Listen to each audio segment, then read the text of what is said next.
The following is a production of DallasCowboys.com and the Dallas Cowboys Football Club. How about them Cowboys? Yeah, go Cowboys! Blowing out of the backfield, exploding down the sideline.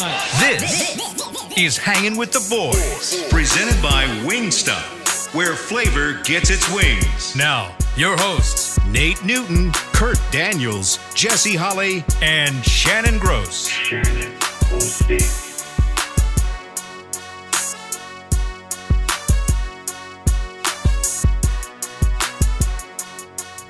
Oh, hey! You're looking live at Tostitos Championship Plaza outside the Ford Center at Star in Frisco, Texas, where it's 65 degrees. It feels like 64. The high today is 73. The low tonight is 47. We'd like to welcome Jesse and his forehead to the show today. How you doing, Jesse? There you go, taking family business. There you go, taking private family business and bringing it to the streets in front of company. Hey, you know what? I am losing my trust. Kurt is the only one I trust. Oh yeah, that's the only Deacon Kurt. one I trust. Hey, this Chris is Beam. This is Chris Beam sets me up weeks ago and have people text me all crazy. This is not private business. Anybody that's tuning into the live stream can see that you brought a friend to the show today. I was just welcoming. You didn't have to point it out, though. You didn't have to point that out. That was family conversation, family business, and here we go. Before we brought that up off the air, I was actually, because the way the light was hitting it, I was going to bring that up anyway, and then we just happened to talk about it. So, Kurt, you're the only one I trust, man. Kurt. Don't cross me, Kurt, because the rest of these guys, man, they are. What about Chris, man? Chris don't give you no grace? Chris deaded me out a couple weeks ago when he had everybody tweeting me, texting me. Keep your friends close, your enemies close. Man, I'm telling you, boy. Sheesh. Well, you know what? No other way that I think we could open the show today other than we lost a good one yesterday. Personal friend of Nate Newton. In fact, Nate, you were on his special they aired over the weekend. You know, we lost John Madden. Great coach, even better commentator. What are some of your favorite memories, Nate, about Coach Madden? He was a man of the common people, man. He was. When I was watching that documentary and a lot of things reached out and touched me, but the one thing that touched me the most of all was how Coach Madden, man, would be on his bus, man, and he would stop. He'll be on his way from California to New York. He'll stop several times, and he would just go out into the little sites, man, the little stop sites and talk to people, man, and they would be excited to see him, but he would calm them down and he would ask them, "What do you do? What is your life about?" And he always told me when I would talk to him, man, right before I get off the bus, I said, "Coach, I'm gone, man. I probably won't see you in a couple of weeks." He said, "Nate, don't ever stop your Sundays." And he said that a lot of times to me. And I like, "Coach," one time I said, "Okay, I understand now I'm playing ball. The Sundays are here." And I asked him, I said, "Coach, what do you mean when you say don't ever stop your Sundays?" He said, "Nate, don't ever stop in life." He said, "Always have something to do. Always keep yourself busy. Always be about something because you don't want life to stop on you." A lot of guys get out of football and their life stop on them. They don't know where to go, how to do it, and how to survive. He said, "Don't ever let that stop." And I never forgot that. Man. And I always, whether you was Lawrence Taylor, one of the best defensive players ever to play the game, or whether you was a guy like Nate Newton, not drafted, not highly sought after, but he saw that I had something to give to the game besides my fatness, Jesse. Jesse, you would have been one of his favorites, brother. You'd have been one of his favorites. I'm telling you, he would gravitate to that common everyday man. I think he was from Jersey originally, and he had that. He was straightforward. And if he saw something he didn't like, or he would let you know in a loving way, in that big, gruff, hard voice, man. And he was everything, man. He was a family man. I think I met his kids when they were young. I never got a chance to meet his wife, But like I say, man, I remember one time he invited me to Minnesota, man. They were having a Super Bowl up there. And we put together something, where I could be on, I call it the Barney Rubble method, where on Fred Flintstone used to get the sandwiches, make them, they'd be so big, and they'd get them in. And we put that on there. And then he found another time, he said, Nate, because I started bringing these sandwiches, from the Capel Deli over there. And he got wind of that, even Coach Johnson wanted me to bring him one. I mean, it caught fire. Daniel Stubbs started it, but me being the fat guy that I am, I could never buy one sandwich at a time.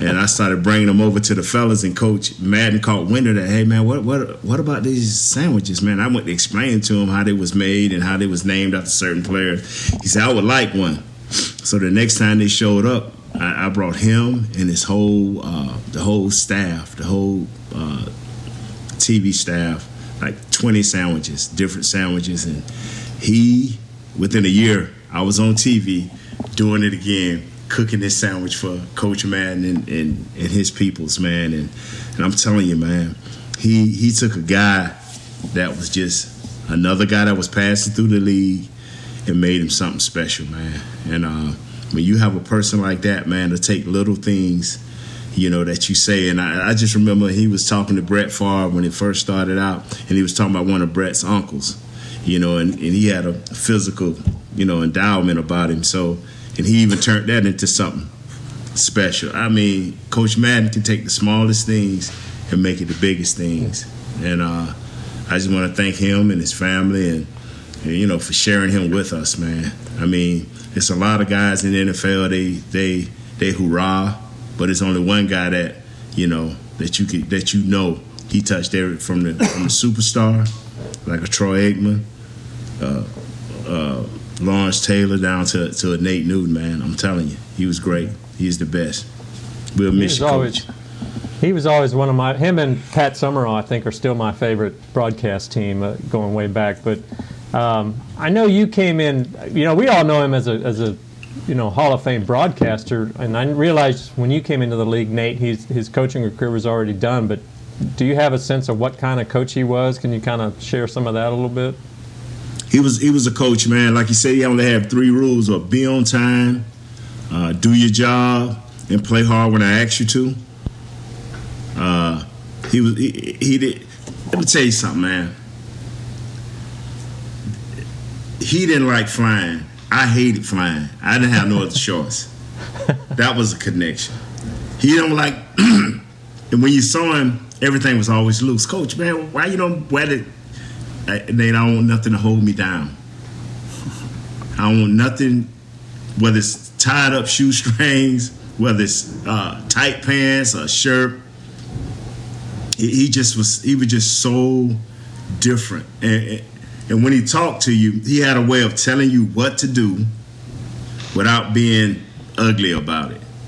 He had a way of getting you to do something without you thinking, okay, he's telling me what to do. It's like, I thought of this. He just had a personal touch, man, that was different. So I know when he talked to his players, man, they could feel him. And he was one of the first guys that were just everybody wanted to show how smart he was, but Coach Madden didn't have to do that. He was just him, and it's hard to explain him. You can't explain that guy. It's like trying to explain your mom. She is there, bruh. She love you. She gonna take care of you, and you can't explain your mom, Kurt. You be like, that's my mom. That's Coach Madden. You know what I'm saying? Yeah, Kurt, you talked about him as a coach. The NFL put out a graphic this morning. Highest win percentage of head coaches with a minimum of 100 games. Number 1 is John Madden at .759, ahead of Vince Lombardi .738 and George Allen .712. So highest win percentage of all coaches with a minimum of 100 games. So pretty impressive, because you're right. Like, there's a whole generation that didn't know him as a coach, that just knew him as the commentator and the guy that was on the front. 3 generations, Shannon. 3. Yeah. 3 or 4 generations. Then they know him as all Madden. That's all they want to know is who's gonna be number 1 on the all. That's how they. That's just imagine, man. He gonna live on, not through just in Canton. You go to Canton, you have the opportunity to watch a highlight. He's gonna always be there. But with these babies and these young men and even grown men who've lost their jobs and fell in love with the all Madden game, this is how they know Coach Madden. This is what they know. And this is all they know, which, I ain't saying it's a bad thing because you get to live on a little bit further than your physical presence, Yeah, him tying in with that video game was genius, man. That's why. And him being the priority owner, him being the priority guy to tell the guy. Just remember on the documentary, told the guy, well, we ought to have 3-on-3 or 7-on-7. He like, no, sir. It's going to have to have them big greases up front. We're going to have offensive, defensive linemen. I mean, he never forgot the game. And just think how he took away the mic. He like, I got to use my hands. Y'all keep the mic. Put something on me so I can show these people. They never drew up things. They never did none of this.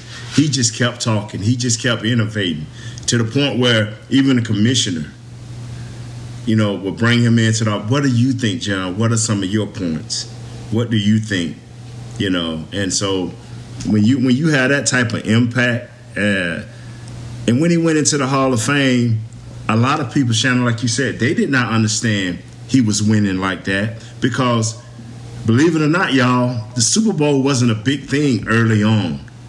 The Super Bowl became big in the 70s, where the sponsors got humongous. We start seeing commercials and all of this right here, where you pay $1.8 million for a 30-second spot or whatever the national, and then it got bigger and bigger and bigger. Now the Super Bowl is way over. It's a lot of guys that have won Super Bowl we don't even mention, but he was a part of all of this growing process. That they did not look at him as that winning coach, but then they looked at him as that announcer that we knew and this game producer as we know. And now they look at him like, wow. So now we look back and say, wow, for 100 wins, he's got the highest percentage. That means he came in and impacted the NFL, and the NFL still didn't understand how great he was until he got behind the mic, because he did not like the Howard Cosell's and the other guys who just felt they could butcher a player or players the way they wanted to. He had a way of telling you, hey, that was a bad block, but he didn't stay on it like we do on Connor Williams, like I do on Connor Williams and Connor McGovern. He hit it and he moved on. You get what I'm saying, Jesse? He hit it and he moved on. And so he is great, man. He is great. And I'm gonna quit talking because every time you mention something, I'm gonna remember something. So I'm moving on, man. All right, let's go. You know what? Let's take our first break. This timing's got me all thrown off. I hope I don't screw us up and we go real short or real long. Wow, you screw us up? No way. Come on, mountain man, Shannon without the mountain. I do my best. Shannon, have you shaved or anything? You look like you more hairier. Nate, I haven't shaved in 8 years. Thanks for noticing. But I'm saying, Hanging with the boys. I guess it's the hat. Man. I don't know. I guess it's the hat. It's the Carhartt hat. We'll talk about that and much more when we come back from our. Where's our NFC East Hanging gear? with the boys. Hey, Cowboys fans, ready to spice up your next watch party? Bring Yo Quiero guacamole and be the game day hero. Yo Quiero means I want, and we know you want great, fresh-tasting, ready-to-serve guacamole for your home gating and tailgating events. Made with real avocados and the perfect blend of spices, it will be the star of any party. You can find us at your local Albertsons or Tom Thumb in the deli section. If you can't find it, talk to your store manager and tell them, Yo Quiero guacamole. Brace yourself for an existential question. Has your butt been having enough fun lately? Have you been treating it well? Has it been going places? If not, then it's about time you start using SeatGeek. SeatGeek is the best way to get your butt tickets to live events. Just ask the thousands of other butts who have rated it the #1 ticketing app. So what are you waiting for? Download the app now or visit SeatGeek.com to get tickets to sports, concerts, and live events and make your butt happy. SeatGeek. Get your seat in a seat. How great would it be to travel to watch the Cowboys win on another team's turf? Pretty great. But honestly, just watching the game from anywhere but your house would be fun. even a hotel bar with some guy named Phil from St. Louis who thinks Oakland still has a team. So whether you're traveling to the game or watching from your favorite vacation spot, book a place to stay on Hotels.com. Proud partner of the Dallas Cowboys. Hey, Cowboy fans, if you're thinking about attending a game this season, visit CowboysTravel.com to book your travel package today. Stay at the team hotel, have dinner with a Cowboys legend, and experience the best sports venue in the world, AT&T Stadium. Also, tour the Star, get autographs from your favorite players, and talk X's and O's with me, Mickey Spagnola. The official travel partner of the Dallas Cowboys will take care of all your travel needs. Visit CowboysTravel.com to book your package today.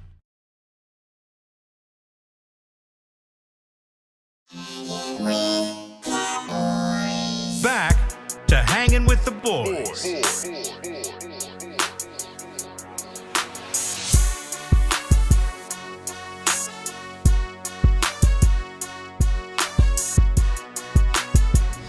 Be the first to receive new offers, event info, and more when you sign up to receive text messages from your team, the Dallas Cowboys. Text Cowboys to NFLDAL, that's 635325, to receive 10% off your next Pro Shop order. Message frequency may vary. Message and data rates may apply. So go do that now. Get 10% off your NFC East champs order. And speaking of, fast. They are going fast, and there's a limited number of them. So question for you guys. Obviously, you got some good coaches on this staff. We found out yesterday the Jags have asked to interview Kellen Moore and Dan Quinn, and they changed the rules this year where you can, within the last 2 weeks of the season, you can talk to coaches that are currently employed on other teams. I think that's what it is this year. Something like that. How does that affect this team getting ready for the playoffs? Knowing, or does it? I mean, it's different than college. Like college, you're talking about recruiting and things like that. In the pros, it's a business. Guys are professional. They know if you do a good job, you're going to go to other teams. Coaches bounce around all the time. But does that mess with your focus as a defensive or an offensive player if your coordinators are interviewing for other jobs? It's just a Zoom meeting away. That's all it is. You get that permission, and then, hey, I want to talk to you, Jess, and we zoom in on each other. That's all that is. But does you ain't got to. Does it bother you as a player? No. Well, it didn't bother me as a player. I mean, when we had coaches that was getting ready to leave, but because our coaches stayed focused. Up under Jimmy, they stayed focused. I mean, even when Coach Swisser was losing coaches, they stayed focused. You don't want to mess up something good. I mean, you rolling. You want to make sure you have an opportunity to get this Super Bowl ring or get as far as you can in the playoffs, and you don't want to not be concentrating on that. Back then, it wasn't as many Zoom meetings or WebEx meetings, but you got jets that can get you within 3 hours across the country. So it ain't like you missing a whole lot of time. Yeah, I guess my only worry. I mean, we say that, it's not going to affect anybody. No, it's all business as usual. But I still wonder. I mean, Dak is Dak Prescott sitting there going, Kellen, man, I can't. Or the defense, man, they love Dan Quinn. Is it in the back of their mind, man, we can't lose this guy, that sort of thing. And I guess you're right. They're all professionals. They'll do the job they have to do, but it still makes me wonder if it's. I said this 18 weeks ago, fellas. Well, no, excuse me. I said this about 15 weeks ago. And, when everybody was telling me how great Kellen is, I said, that's good, that's fine, but we have an offensive coordinator and our head coach, and our quarterback knows the system. And we have Doug Nussmeier as our guy, and they can survive.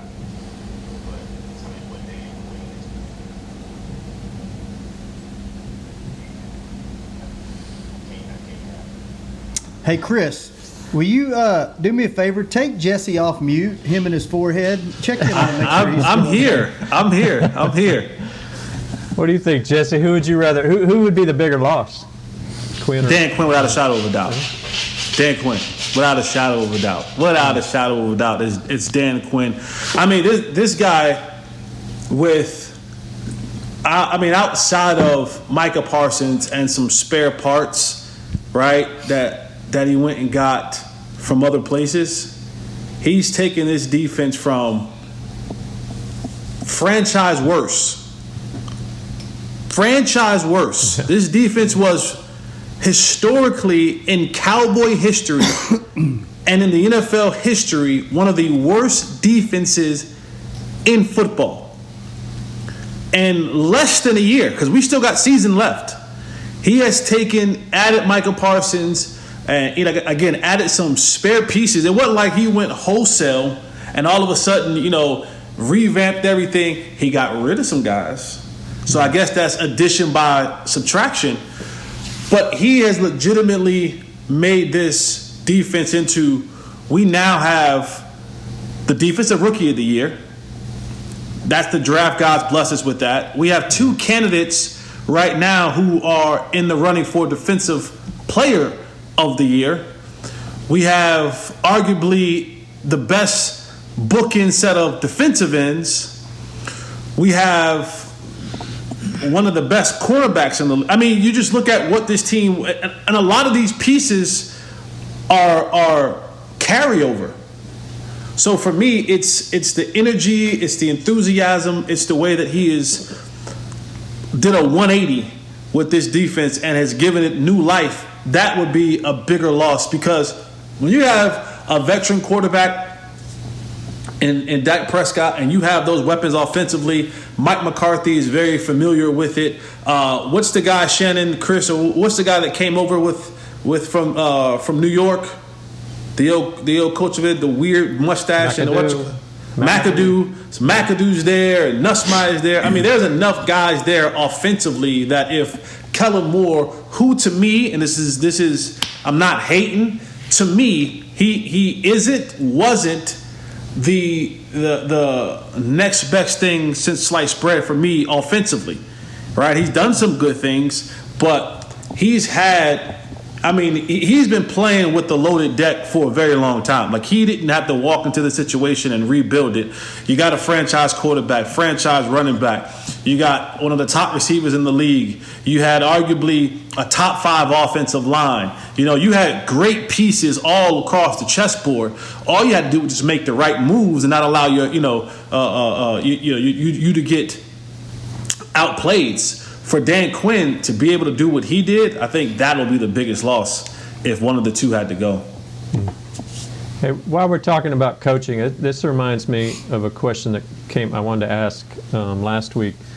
It came out that McCarthy had said that the work schedule now, that between on-field and the meeting times, the work schedule now for the players is 90 minutes less than it was at the start of the season. Did that surprise you? With him, no. For me, with him, no. I mean, one thing I think we all forget is Coach McCarthy been doing this for a long time, and he's been doing it on a high level for a long time. So by him being in Green Bay and Aaron Rodgers has been the focal point, we never got to know the nuances of this coach. And now that we're beginning to see the nuances of this coach and him making adjustments in this time and era that we live in, it should nothing amaze you about him. I mean, we laughed at him like, he was now I'm into analytics and this, that, and the other, and he tried to show everybody by the way he let his special team coach do the things that he did and the moves that he made. But I think some of this was calculated. A lot of it maybe was just chance. A lot of these things are calculated. I think he's a head coach that has the time, due to the fact that he believes in his coordinators and his coaches, that he has a lot of time, and he's sitting there thinking, what can make my team better? What can I do to help my team be better? I think one of the things that we all have to realize is football has changed, fellas. Mm-hmm. Right? It ain't the 3 days on the practice field and full pads every day of the week, and you're spending all these hours in meetings and stuff like that. We've evolved, and you've heard players and coaches talk about Mike McCarthy about how he takes care of the players. And at this point in time of the year, honestly, when you talk about your core guys, the guys who are playing 70+ 50+% of the snaps. If you don't know what the hell is going on by now, like if you're not a new guy who just got, incorporated, I'm talking about the guys who are playing 70% or more of the snaps. If you don't know what's going on by now, then you are a dumb jock. And I don't like to say that there's dumb jocks, but we're talking about you've been doing this for the last 3 months. That core doesn't change. Again, each week you add little things in depending upon the opponent, but we have this technology now. Even today, Coach McCarthy was, I don't know, can you be late to your own press conference? I guess he figured it doesn't start till I get here anyway, so I don't know if he was late or not. But, they were doing virtual meetings. So while, they're not here or they're not on the practice field, they don't have to be in the building because this COVID thing has birthed it. I mean, hell, look at us right now. Each one of us are in 4 different sections of the DFW area, but we're all together putting on a live show due to the fact that now we have the capabilities to do these things. Well, it doesn't change for the football players. They also have the capabilities of doing iPads and Zooms and WebExes and all the other things to get the information that you need, but also to get you off your feet. Being able to get you resting, being able to keep you isolated in your home and away from potentially infecting other people at this point in time of the year. So I know 90 minutes, an hour and a half less, but I think he understands the temperament of his team. I think he has a good pulse on his team and understands what they need, what they don't need, when to push, when to back off, when to spend more time on the field, relegated to what they're allowed to spend on the field due to the NFL rules and timing, and when they need to kind of get off the field. More meeting time, less meeting time. Just being able to have a good gauge of where your guys are at mentally, physically, and emotionally is an art. That is a part of coaching as well, not just the X's and O's, but the art of being able to know where my team is at mentally, physically, emotionally.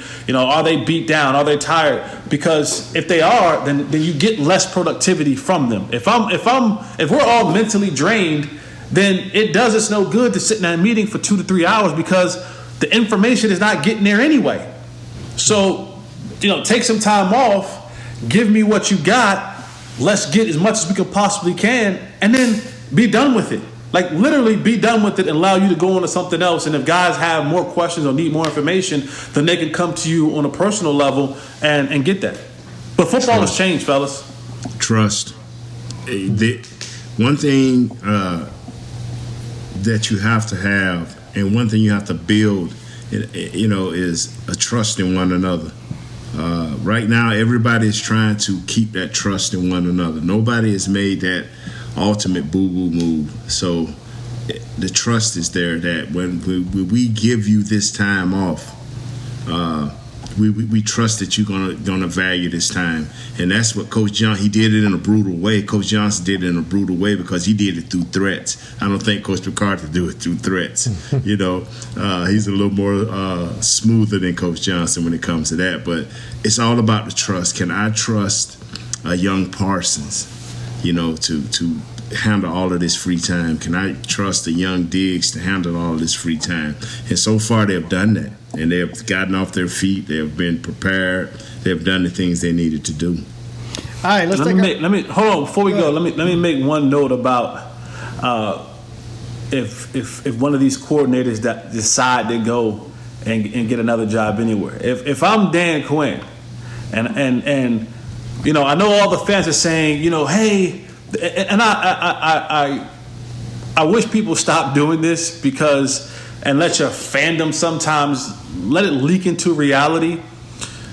I know you want these coordinators to stay. I know you want Dan Quinn to stay and build this defensive dynasty and do all those kind of great things. But at the end of the day, you would take a better job if a better job was offered. If a job, I know there's more responsibility, but these guys live for that. They got into coaching for that. Dan has found his second win this year being a coordinator, but he wasn't a bad football coach. I mean, he was a half away from actually being a Super Bowl winning football coach. So he has the ability to get a team to the Super Bowl. And don't stop saying, oh, no, don't leave. Because if someone in your company or another company offered you a better position, paying more money, giving you more responsibility, 9.999% of you are going to leave. And if I'm Dan Quinn and I decide to go to Jacksonville or anybody else, I'm going to make my first phone call. My first phone call is to Randy Gregory. And I'm going to try to outbid him in Dallas. Way to go, Jesse. You just lit up the things against you again. I'm just saying. I'm calling Randy Gregory. I'm out. I love you, Jesse. Hey, I'm calling Terrence Steele. Can you take us to break before the phone? I know you got 1 year left, but I'm calling these guys. I'm bringing Javon Curse. Come on with me, son. I'm bringing all these guys that I brought over and developed. I'm calling these guys up and saying, hey, ain't no state tax in Florida. And the weather is better all year round. How'd you like sunny Florida? That's the call that I'm making. I'm just saying. Now we can go to break. That's at Mr. Fourth and Long on Twitter. His phone number is 555-555-5555. We'll be right back. Hanging with the Boys. Oh my God! Way to go, Jess. Way to go, Brace baby. yourself for an existential question. Has your butt been having enough fun lately? Have you been treating it well? Has it been going places?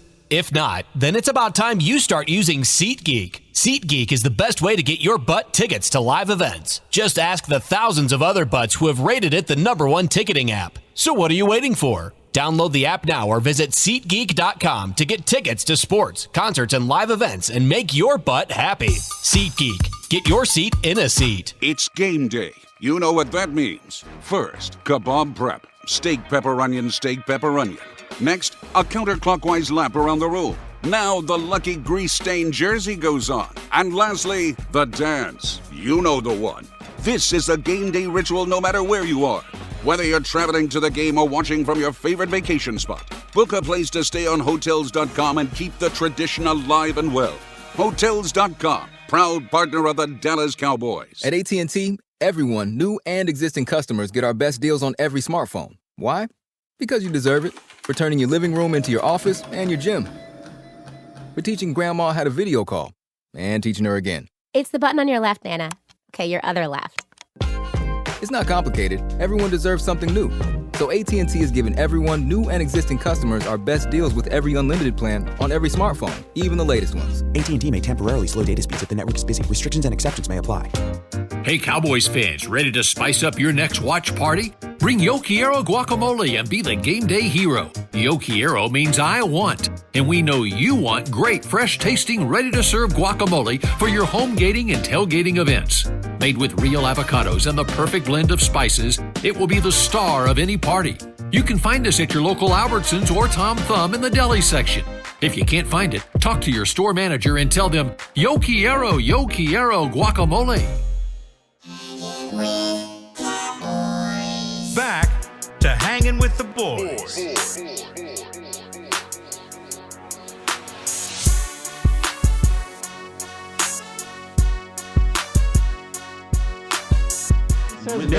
Be quiet. Download the official app of the Dallas Cowboys to get access to in-market game broadcasts, mobile tickets, daily podcasts like this one, live pregame and postgame shows, game updates, and more. Download in the app or Google Play stores now. All right, you know what? There is a football game this weekend.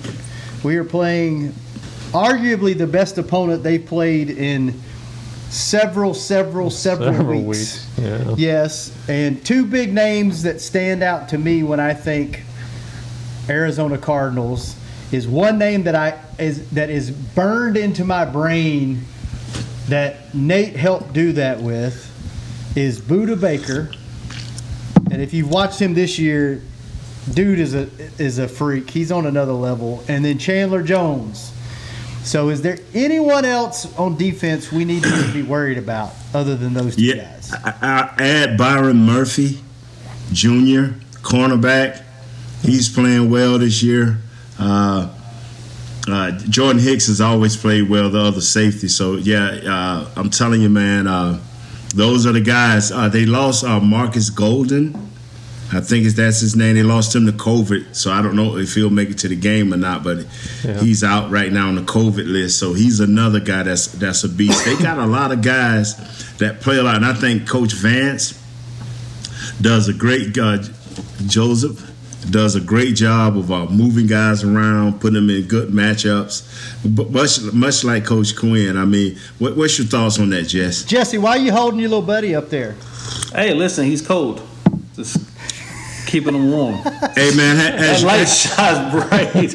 Hey, man, has Bones come back in yet? Yeah, he came back in 2 breaks ago. Okay, wow. I worry about Bones. You say a little old, so I don't want him to get senile and lose his way. I forgot the question, to be honest. Here we go, 2 days in a row. Talking about senile losing his way, that's me.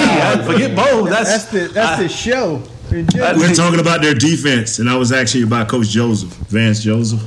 Yeah, one thing I've seen when looking at their defense is that they're going to try to bring. They're not going to try. They're going to bring some pressure, and they're going to use Budda Baker in a lot of different situations to get him at the line of scrimmage, blitzing him.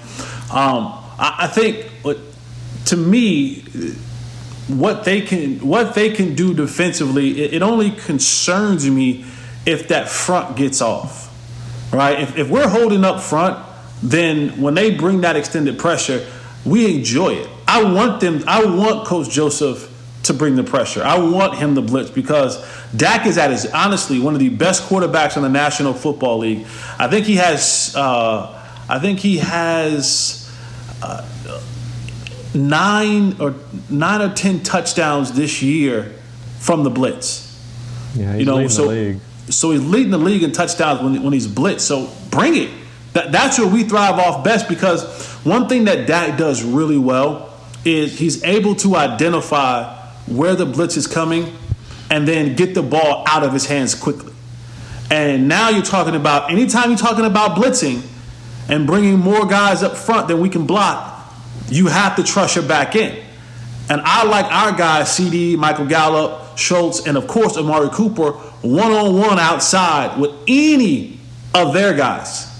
I do. I truly do like our guys in these matchups. So if they want to bring that pressure and bring that, bring that blitzes from different angles, from the second level, from the slot, for wherever it may come from, I think that plays more into the hands of the Cowboys offensively being successful. So I think they're going to have to try to do a better job of mix and matching when they come, when they won't come. Now the thing is about for the Cowboys, where they have to make sure they're in tune, is to not find yourself in 3rd and long situation, 3rd and 10, 11, 12, because those type of distances are a little bit harder to make than when you have it 3rd and 3 and 3rd and 4. But defensively, if they can get going up front with Chandler Jones and create pressure with that, now that puts them in a way better position because they can mix it up and not have to bring the blitz and win the one-on-one battle. So it's going to be one of those weeks where I'm glad. And Mike McCarthy said something today. Jerry came out yesterday and emphatically said that Tyrus Smith looks good to go this week. And then I don't know if Mike McCarthy is doing his, kind of cleanup from Jerry's emphatic yes to now he's saying, well, he's going to be between a limited and full goal situation today, and we'll play it through. Yeah. But Tyron Smith will be a person who is definitely needed this week on that offensive line. Yeah. How much, you always talk about, can one guy derail a unit or whatever? J.J. Watt he wasn't having a typical J.J. Watt year, but through 7 games, he played 7 games. They were 7-0. Since he's got injured, they're 3-5. Is that really that kind of loss, that kind of impact? Is really affecting? Yeah, with Hopkins and that Kyler Murray out along with him. Yeah, it is that type of impact. By himself, no. He's not that guy anymore now. Can he shoulder a team once, twice a year? Yes, he can. J.J. Watt's one of my favorite players. He can, but he's not that guy anymore. They play better as a whole. They can hold up a little bit longer without him, but that offense is what still makes them grind. That offense is still what makes them grind. Is this, in y'all's opinion, the last real litmus test of where this team is? Because you hadn't really played arguably a solid opponent for several weeks. Next week, Philly's in this thing right now. If the season ended today, they would be playing the Cowboys as the second seed. So they could be fighting for their playoff life, but it might not mean anything to the Cowboys next week. Is this the last true test to kind of a tune-up game to let you know kind of where you stand and what level of competition Shannon, it will mean something. It will mean something if Green Bay beats Minnesota. Like, you need Green Bay to lose a game, right? And they got Minnesota this week, and they have the Lions next week. So what you don't want to happen is that the Lions pull a miracle out of their butt and give Green Bay to lose a game, and then now you're facing Philadelphia, and you lose to Philadelphia, and now nothing changes in the standings. So while we say it doesn't mean anything, if you're talking about getting the number one seed, getting a bye, it could. But there are things that have to happen. It may or may not mean anything. So if it means something, obviously you're going balls out and you're playing your A game. If it doesn't mean anything, then it's like it's a throwaway game, right? Yeah. So this is the last test. If we're talking in those terms, this is the last test. And here's the thing. I was thinking about this morning. This is the last test from a team. Like, we've played desperate teams this season, but a lot of times those desperate teams weren't actually talented. Like, this is a desperate team with talent, and that's a dangerous combination.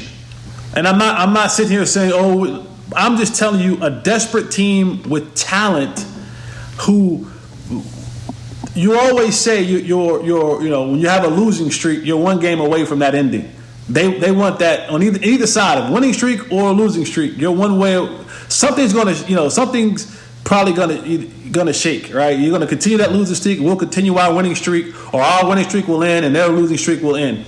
So this is a desperate team who actually has talent. I know that Watt's not there and Hopkins is not there, but they do present some difficulties for us, just flat out, man for man. And then you add the level of desperation and them trying to keep themselves from sinking further and further and further in the playoff standing. So that's one of those things where you have to really be on your P's and Q's, because it can be one of those things where you don't want to wake that sleeping bear and all of a sudden they found they have their mojo moment against us this Saturday at 3:25. These are the Sunday.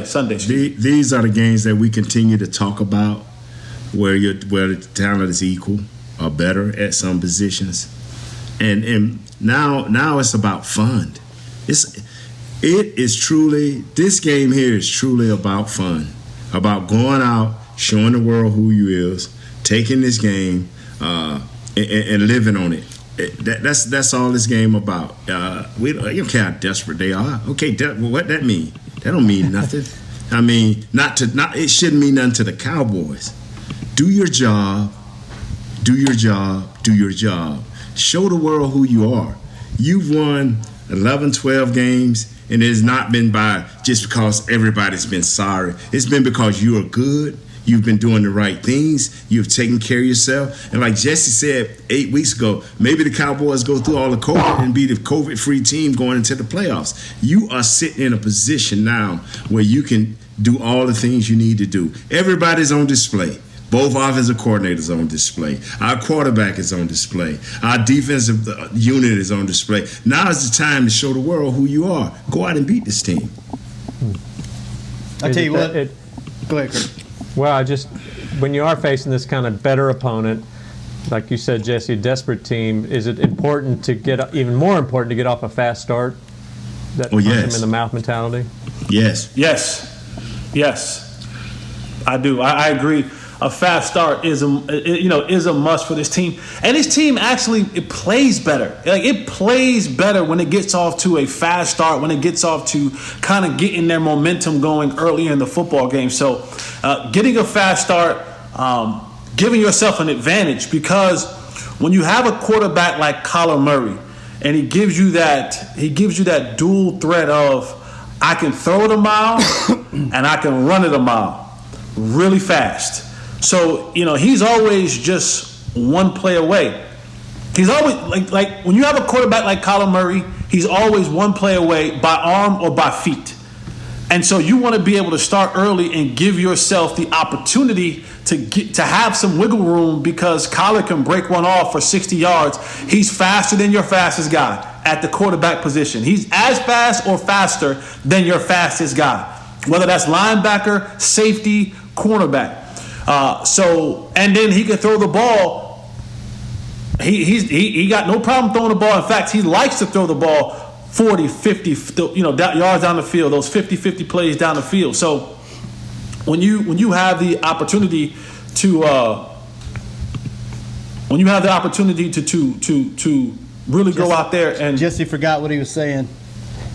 No, I think my computer, it went out for a second. When you have the opportunity to go out there and do those things, then do it early. Eliminate any opportunity for them coming back in the game, and stamp your dominance on the NFC. All right, fellas. Go ahead. On, one more thing. Well, I'm not actually. Hurry! I got to go to the bathroom. Hurry! I'm actually the coordinator. Let's play it by the laws of how we play football. The first series. Let's don't go out and do a trick play and it hurt us, because last week we trick played and it didn't hurt us. You don't want to do this against Kyler and his group. Don't trick play us and hurt us and get down by 7. All right, I'm go gonna ahead on, Shannon. I see you shaking. I gotta go, man. I see you trembling. If you want to see a team having fun, go to our social channels and watch Sounds from the Sideline this week. It's worth the 8 minutes. Go to YouTube, any of our social channels. Y'all getting longer and longer, boy. Oh, man. First it was 2 minutes, dude. It was 4 minutes, 6 minutes. Now we got Timmy Newsom tonight. Yeah, Timmy Newsom tonight on Crosstalk. Bye, yes, Shannon. Sir. Nick Eatman hosting. Jesse, see you in your forehead tomorrow. Kurt, good seeing you. Nate, see you. Chris, thanks for keeping us on the air. William, thanks for keeping the live streams up. Gotta go. We'll see you tomorrow. Bye, fellas. This has been a production of DallasCowboys.com and the Dallas Cowboys Football Club. How about this, Cowboys?